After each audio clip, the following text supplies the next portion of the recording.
మన నారా చంద్రబాబు నాయుడు గారు కూడా చిన్నతనం నుంచి కాలేజీ రోజు నుంచి నాయకత్వ లక్షణాలతోటి అక్కడ నాయకుడుగా కాలేజీలో ఉంటూ అక్కడి నుంచి తనకి ఇష్టం ఈ ఫీల్డ్లో రాణించాలి, నా రాష్ట్రానికి సేవలు చేయాలి, ఇక్కడ ఏమైనా సరే అవ్వాలి అనే అకుంఠిత దీక్షతో అయ్యారు.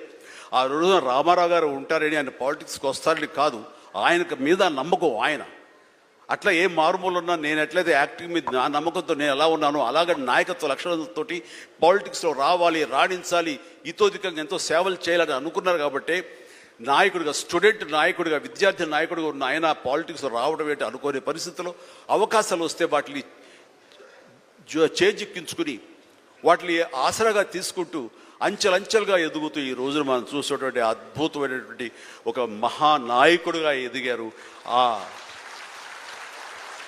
ఆయన దిశానిర్దేశంలో, ఆయన నాయకత్వంలో హైదరాబాద్ దగ్గర నుంచి ప్రతి నగరం, అంటే ఫస్ట్ ఇండియాలో ఆఫ్టర్ బెంగళూరు మళ్ళీ అలాంటి ఐటీ నగరంగా, అంటే ఎంత విజనరీ అంటే ఫ్యూచర్లో ఇది డెఫినెట్గా ఈ రోజున మనం అనుకుంటున్నాం డిజిటలైజేషన్ ఆ రోజున అంత ఉధృతంగా లేదు, అలాంటి దాన్ని అవి తీరుతుంది ఆయన అన్నారే.